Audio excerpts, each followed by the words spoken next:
Assalamualaikum la famille dal leen ak jàmm ci chaîne bi. Donc tey dañuy waxtaan ci li nga xamante ne nii mooy crypto-monnaie. Kenn ku ci nekk si ñun peut-être dégg nga riiru crypto-monnaie te xamoo lan mooy crypto-monnaie. Moo tax tey ñu bëgg leen defal benn vidéo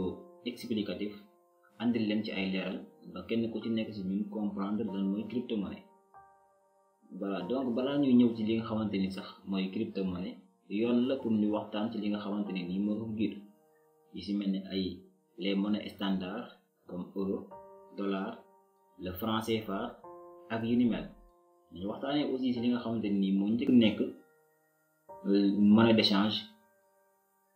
pour ñu gën a mën a comprendre principe bi tax ñu créer crypto-monnaie ak ban problème la crypto-monnaie ñëw pour résoudre.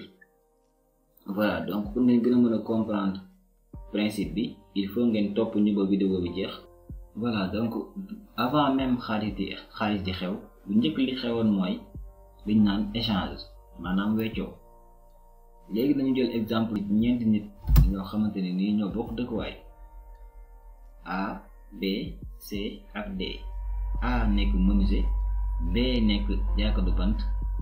D nekk médecin wala boog docteur, C nekk bijoutier wala boog tëgg. Léegi ñu imaginer ni bu nekkoon tey C dafa soxla ay bant ci jaaykatu bant bi, jaaykatu bant yi aussi soxla ay jaaro ak ay chaîne ci tëgg bi. Donc bu njëkk li amoon mooy ñoom ñaar kenn ku ci nekk da ngay jox sa morom li mu soxlaa, maanaam dañuy weccoo ñoom ñaar. Jaaykatu bant yi day jox ay bantam jaaykatu chaîne yi, jaaykatu jaaro yi aussi jox ay jaaroom ak ay chaîne am jaaykatu bant bi. Donc bu njëkk loolu moo njëkkoon a am ci li nga xamante ne nii moo nekkoon liñ naan transaction bi am ci entre ñaari nit. Mais donc weccoo boobu noonu pour mu mën a am il faut que ñoom ñaar ñëpp d'accord kenn ku ci nekk li nga yor sa moroom soxla ko. Mais bu nekkee kenn ku ci nekk li nga yor sa moroom soxlawu ko rek day andi problème wala boog jënd beeg jaay bi di jaar ci nit ñu bari. Comme par exemple médecin bi tey dafa soxla benn chaise boo xamante ne nii menuisier bi moo koy defar, mais moom amul lenn lu muy jox menuisier bi loo xamante ne nii menuisier bi yittewoo na ko. ci noonu nag si la ne menuisier bi est-ce que ne du ko bindal benn këyit boo xamante ne nii day firndeel ni saa bu menuisier bi amatee soxla ci moom rek bu ñëwee wan ko këyit bi rek moom dina ko jox ay service am, maanaam bu feebaree dina ko faj wala bu soxlawee ay garab ci moom dina ko jox. Léegi bien vrai que ni menuisier bi soxlawul këyit boobu noonu, mais xam na ne jaaykatu bant bi soxla na këyit boobu, mais amul lenn lu muy jox médecin bi ba tax médecin bi war kaa bindal këyit boobu noonu. waaye menuisier bi aussi xam na ne jaaykatu bant bi am na ay bant te ñun ñëpp xam nañ ne menuisier moom ci bant lay liggéey te moom aussi menuisier bi day soxla bant yi. léegi ginnaaw ci noonu nag ci la d'accord ak médecin bi ne ko léegi mën nga maa jox këyit boobu noonu ndax moom gis na ni war na koo mën a weccoo ak jaaykatu bant bi. léegi ci noonu nag ci la nangoo këyit bi ci médecin bi daal dem weccoo ko ak jaaykatu bant bi. ku ci nekk daal maanaam ñoom ñëpp ku ci nekk def nga échange boo xamante ni nekkul échange direct. maanaam tey menuisier bi am na ay bantam, jaaykatu bant bi am na këyitam, te jaaykatu bant bi médecin bi moo ko waroon jox këyit bi, mais médecin bi mujj ko koo jox. léegi moom ci menuisier bi la ko mën a amee, maanaam nekkul échange direct boo xamante ni am na seen diggante. bu kenn ci ñoom d'accordul woon ci échange bi rek wala boog jaaykatu bant bi soxlawul woon këyit boobu tey que mën naa ne lii du am, weccoo bii du mën a nekk, parce que menuisier bi amul lenn loo xamante ni rek médecin bi nag ko jox ba mu intéressé ko. mais aussi échange boobu dafa am ay faiblesse am. par exemple médecin bi dafa soxla chaise ci menuisier bi mais amul lu mu ko jox, mu mujjee kaa bindal këyit, maanaam këyit boobu nañ jàpp ne mook chaise bi ñoo yor même valeur, maanaam ñoo bokk lu ñu jar. léegi imaginons tey jaaykatu tëgg bi, maanaam jaaykatu chaise, jaaykatu jaaro yeeg lam yeeg yooyu, moom soxla na këyit bu mel noonu, mais amul lenn lu muy jox médecin ba médecin bi aussi war koo bindal këyit boobu noonu. mais moom benn recours la am muy dafa bëgg a falsifier kayit boobu maanaam dafa bëgg a bindaat kayit boo xamante ni nii day nuroog loolu day nuroog kayit bi médecin bi joxe ba moom mu mën a jot ci service yooyu médecin bi di joxe kon donc problème commencé naa am système bi commencé naa wane ay faiblesse am parce que mën nañ koo copier. léegi ginnaaw li noonu nag lañ commencé gisaat beneen processus boo xamante ni nii war nañ cee mën a sukkandiku. si lañ changé système boobu daal di andi or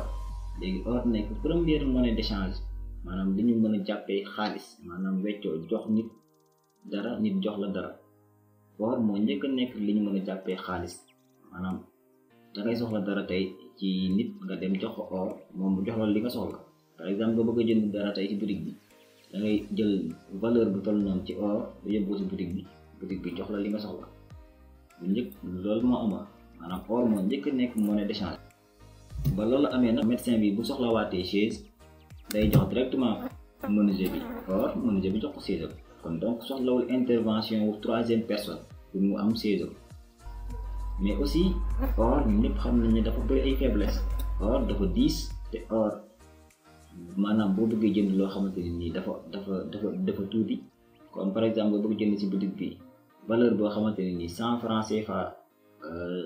lay jar maanaam lu ndaw ngay am ci or ay microgramme ngay am ci or te loolu noonu neexu la transporter neexu la yóbbu fenn. or aussi diis na diisaay boo xamante ni nii boo bëggee jënd dara dëkk ak dëkk day doon problème transport bi rek problème lay doon.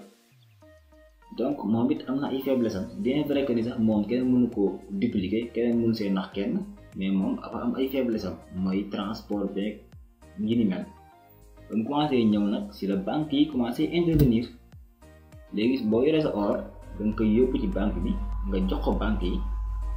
léegi banque yi def ko réserve de valeur daal di lay jox li nga xamante ni moo tolloo ak or bi nga andi jox la ko si ay billets de banque ndax billets de banque billets yi comme franc CFA euro dollar ñoom ñoo gën a neex dafay ay transaction léegi nag foofu la liñ naan xaalis yi ñu xam léegi commencé ñëw nànk mais aussi xaalis yooyu aussi ñoom it dañoo am ay faiblesse yu bare ñun ñëpp xam nañ ko parce que suñu gouvernement yi ñoom ñoo koy diriger suñu gouvernement yi ñooy buum di buumi maanaam ñoom ñoo koy gérer tey jii nii dëgg la man sama compte bancaire man maa ko moom su ma bëggee def transfert mënuma waa toog fi ma toog def transfert il faudra ma woo sama banquier daan ne ko kat man damaa bëgg a def transfert damaa bëgg a envoyer xaalis diw léegi moom si lay xool compte yi ba xam am na somme boobu noonu ma bëgg a def transfert léegi bu ko xoolee ba gis ko si lay mën a sukkandiku ba envoyer xaalis bi maanaam sama xaalis man maa ko moom mais awma ci benn contrôle parce que banque yi ngay contrôler aussi ñun ñëpp xam nañ ne tey même boo bëggoon def dépôt sa compte dépôt wu benn 1 million banque yi dañ lay laaj foo ko jëlee justification nga yóbbaale pour mën a jël xaalis boobu dugal ko compte bancaire rek moo tax parfois ñu dégg yenn ay compte offshore yeeg yooyu pour daw problème boobu moo tax ñoom ñuy daw si côté boobu noonu parce que banques yi ils sont très exigeants même bu nekkee sa xaalis yaa ko moom nga lay laaj yoo xamante ne nii moom day xaw a doy waar. voilà donc léegi nag pour ñu dindi faiblesse yooyu yëpp nga xamante ni nii weccoo bi amoon na ko or bi amoon na ko rawatina billet de banque yi nga xam ne ñoom ñoo ëpp problème fi mu toll nii war nañoo xalaat aussi si beneen processus boo xamante ne nii moom moo gën a mucc ayib nga xamante ne nii amul du am kenn ku koy diriger day doon structure boo xamante ne nii c'est décentralisé donc foofu nag ci la liñ naan les crypto-monnaies commencé def seen apparition. alors lan mooy crypto-monnaie donc crypto-monnaie moom la ñuy woowee aussi les monnaies numériques wala boog les monnaies digitales parce que dafa nekk loo xamante ne nii si internet dong lay jaar amul support physique maanaam loo xamante ni da nga koy téye sa loxo dem ci boutique ba ne ko jaay ma comme suñu billets yi nga xamante ni moom lañ yor léegi muy franc CFA ak euro ak dollar nga xamante ni dañoo am ay support physique maanaam da ngay mën a téye benn 1000 francs wala benn 100 francs ak yooyu nga dem si boutique bi jox ko pour moom mu jaay la mais fii dafa nekk loo xamante ne nii amul loolu amul lu ñu mën a téye si loxo dem si boutique bi ne ko jaay ma wala yooyu fii xaalis la boo xamante ne nii si internet lay jaar donc boo bëggee def transaction sa téléphone ngay jël wala boog sa ordinateur pour mën a envoyer li ngay envoyer wala boog nga recevoir li ngay recevoir. donc tey bu ñu waxee tey internet bu ñu waxee yi nga xamante ni daa nuru internet rek ñun ñëpp suñu xel day dem ci piratage parce que ñun ñëpp xam nañ ne internet ak li mu làmbool dafa bëri ñoo xamante ni nii ci lañuy nekk di pirater di vider compte jàmbur yi kon kenn ku si nekk rek da ngay tiit daal ne est-ce que lii wóor na. donc crypto-monnaie ñi ko créé xalaat nañ ci loolu lépp ba créé waale ko ak li nga xamante ni moom la ñu naan la technologie de la blockchain nga xamante ni moom moo yor kaaraange moo yor sécurité blockchain. donc depuis 2008 ba léegi amagul kenn ku mës a réussir ba pirater li nga xamante ni nii mooy blockchain. donc blockchain moom moo yor sécurité bi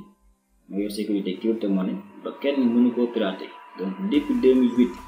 ba ñu ngi si 2021 amagul kenn koo xamante ni nii réussir nga ba pirater ba décrypter dañ naan la technologie de la blockchain pour nga mën a vider compte jàmbur. kon donc mën nañ jàpp ne lu wóor la. te aussi crypto-monnaie dafa nekk loo xamante ne nii c'est comme or parce que or ñu ñëpp xam nañ ne dafa nekk loo xamante ni dafa naqaree naxee nit parce que or maanaam yombul sax pour nga nax si nit. donc même principe boobu la jël même principe bu or la jël mais sous forme numérique am na sax ñu koy woowee digital gold maanaam l'or numérique am na ñu koy woowee loolu parce que principe boobu la jël. neexul a copier neexul a defee ay njuum njaaj ak yooyu. moo tax technologie bi nekk loo xamante ni nii lu wóor a wóor la. donc crypto-monnaie leen doo nga mën a def pour am ko mooy da nga koy miner duñ naan minage. loolu aussi nañ ci ñëw ci suñu vidéo yi di ñëw donc pour ngeen bañ koo rater rek da ngeen di abonné activer cloche de notification yi pour nga xamante ni nii doo leen rater vidéo yi di ñëw. voilà donc li ma wax sànq rek crypto-monnaie yi pour nga mën leen a am benn principe moo fi am. mooy liñ naan minage danga koy miner pour nga am ko wala boog nga jënd ko ci koo xamante ni nii da koo miner wala nga jënd ko ci koo xamante ni nii da koo jëndee si ku ko miner. donc principe boobu moo am ak aussi li ma la wax sànq rek crypto-monnaie neexul a pirater parce que ñëpp képp ku nekk si crypto-monnaie ak bu mu mën si doon xam nga ñaata crypto-monnaie boobu noonu moo am. par exemple bu ñu jëlee exemple bitcoin ñëpp xam nañ ne 21 millions de bitcoin moo am. donc kenn mënut a yokk si réseau bi dara kenn mënul see wàññi dara. 21 millions donc de bitcoin moo mën a circuler amul ku si mën a yokk dara wala nga mën see wàññi dara. donc bokk na ci li nga xamante ni nii moo yor sécurité crypto-monnaie mooy principe bi mu àndal muy principe de la décentralisation maanaam amul benn structure muy banque muy gouvernement muy société boo xamante ni nii yor nga contrôle crypto-monnaie. donc crypto-monnaie kenn yorul contrôle bi. buñ ko comparé ak monnaie yi nga xamante ni moom lañu yor léegi muy franc CFA beeg euro beeg dollar bi ak yi ni mel tey jii nii ñoom ñëpp gouvernement bi moo yor seen contrôle. gouvernement yeeg banque yi ñoo yor seen contrôle. par exemple bu ñu jëloon tey yi si mel ne ay Orange Money ay Wave yooyu boo ko defoon tey sa xaalis ba banque bi nga xamante ni moo ko yor comme ça Wave banque UBA moo ko yor tey bu banque UBA daanoo tey xaalis bi nga yoroon biir Wave mën nga koo ñàkk wala boog Wave tey daanu xaalis bi nga yoroon biir Wave mën naa daanu mën nga koo ñàkk. Orange Money aussi naka noonu Orange tey bu daanoo mën naa yóbbaale sa xaalis mais xaalis bi nga def sa compte Orange Money. kon donc lu jara bàyyi xel la mais crypto-monnaie dafa nekk loo xamante ne ni amul kenn koo xamante ne ni yaa yor contrôle bi. amul kenn koo xamante ne ni bu la neexee nga tëj affaire yi daanu wala nga yéeg affaire yi dox non amul loolu. crypto-monnaie kenn yorul contrôle bi moo tax principe boobu noonu am solo muy principe de la décentralisation amul kenn ku koy contrôler. alors xalaatu créer monnaie numérique nekkul loo xamante ne ni lu bees la ndax bien avant crypto-monnaie bi njëkk réussir muy le bitcoin am na yoo xam ne ñoo ko jiitu woon. par exemple comme le V-Money bi nga xamante ni fi ñu naan Wedai moo ko créé ak aussi Bitgold bi nga xamante ni fi ñu naan Nick Szabo moo ko créé ñoom ñaan ñëpp génn en 1998. alors monnaie yooyu yëpp li nga xamante ni moo tax réussiruñ pari boobu noonu mooy monnaie boobu dafa reposé wu ci benn système bu ñu naan système centralisé maanaam dafa amoon kenn ku nekk ci ginnaaw wala boog société wala gouvernement yoo xamante ni ñoo ko doon contrôler donc loolu moo tax yooyu yëpp réussir ginnaaw ci noonu nag lañ commencé xalaat ci beneen système boo xamante ni du dépendre ci ay gouvernement wala boog du dépendre ci ñoo xamante ni dañ koy contrôler ci noonu dañ commencé di réfléchir ba octobre 2008 ki ñu naan Satoshi Nakamoto ci la génnee li ñu naan livre blanc bi nga xamante ni moo njëkk génn ci monde crypto-monnaie te aussi moo ci gën a siiw ñu koy wax le Bitcoin peer-to-peer electronic cash system. Donc ci biir livre boobu noonu ci lay expliquer fonctionnement wu blockchain ci lay expliquer aussi monnaie bi nga xamante ne nii dafay waaj a génne muy le Bitcoin principe de fonctionnement nan lay doxee.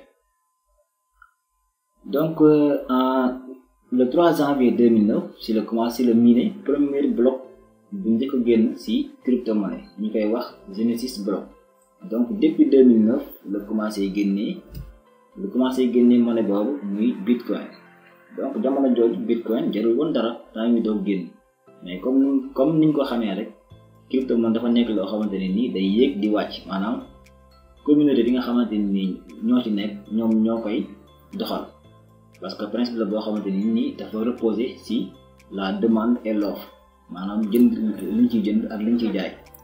bu bëree ñoo xamante ni nii ñuy jënd day cher bu bëree ñoo xamante ni nii dañuy jaay day yomb. Voilà donc actuellement nii benn Bitcoin yéeg na ba nga fi nga xamante ni actuellement mu ngi jar $49,000.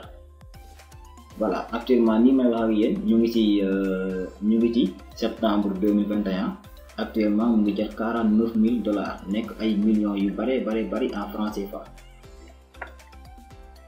Donc grâce ak ki nga xamante ni nii mooy Satoshi Nakamoto moom mi nga xamante ne nii moom moo ñu libéré ci dépendance bu bari bu ñu amoon ci gouvernement yi wala boog ñu amoon ko ci banque yi donc moom moo ñu libéré ba nga xamante ne nii léegi bu ñu bëggee def envoi ak transaction ak lu mu mënti doon ñun ñooy gérer suñuy propre yëfu bopp amul kenn koo xamante ni nii mën nga ñëw contrôler ci crypto-monnaie. Donc moom Satoshi Nakamoto moom le monde ne cessera di ko remercier ci côté boobu noonu parce que libéré nañu ci lu bari surtout ñun africains yi nga xamante ni euro ak dollar dafa nekk loo xamante ni nii dañ ci dépendre lu bari tukki yi nga gis yu bari moodu yeeg yooyu noonu yu bari di am loolu tax parce que dañu gis ne euro moo ëpp doole franc CFA dollar moo ëpp doole franc CFA ak yeneen yi ni mel mais crypto-monnaie amul loolu amul ne ki yor crypto-monnaie ki yor Bitcoin Europe moom mooy ëpp valeur ki yor Bitcoin Afrique ak foo mënti nekk ci monde bi crypto-monnaie boo mënti yor lu muy jar Europe loolu lay jar Sénégal loolu lay jar ci yeneen dëkku Afrique bu mënti doon. Voilà Satoshi Nakamoto moo ñu may boobu liberté. Donc actuellement ni amul benn banque boo xamante ne nii yittewoo nañ ko léegi soxlaatuñu banque yi soxlaatuñu gouvernement yi soxlaatuñu structure yu bari nga xamante ne nii ñooñu doon tardé ci lu bari soxlaatuñu ko léegi. li nga xamante ni nii moom la ñu yittewoo mooy suñu portable kese ak suñu connexion pour mën a def suñuy envoi ak suñuy transaction gouvernement bi mënatuñu contrôler léegi moom dañoo libre comme l'air nu ñu neex la ñuy envoyé nu ñu neex la ñuy jëlee suñu xaalis donc pour ngeen ko gën ko comprendre mën naa ne loolu mooy crypto-monnaie donc principe la loo xamante ni nii lu solide la lu wóor la donc ñu bari ñi nga xamante ni nii amoon nañ vision wu gisoon nañ ne lu war a mën a dox la maanaam ñi nga xamante ni ñëpp jëndoon nañ Bitcoin en 2009 nga xam ne boobu tekkiwul woon dara ay jot woon sax fukki dërëm sax jot ko woon jamono jooju ñi ko jëndoon ñu bari léegi ay milliardaires lañ am na suñu benn mbokk Camerounais boo xamante ni moom jëndoon na ci léegi moom moo yore société bi nga xamante ni moom lañ naan Liep Limal. Voilà donc boobu aussi nañ leen présenter société boobu noonu si vidéo yi nga xamante ni aussi dañuy ñëw donc abonné wu leen rek activer notification yi pour nga xam ne doo leen rëcc buñ leen koy expliquer. Voilà donc lu am solo la. Voilà donc on arrive à la fin de la présentation donc ci suñu vidéo bu njëkk nga xamante ni dañ ko réserver uniquement si présenter leen jox leen benn aperçu si crypto-monnaie lan mooy crypto-monnaie ak nu muy doxee. donc bu leen fàtte aussi abonné activer notification yi nga xamante ni lépp lu ñuy génnee ngeen ko mën a jot. Voilà, comme chose promise chose due.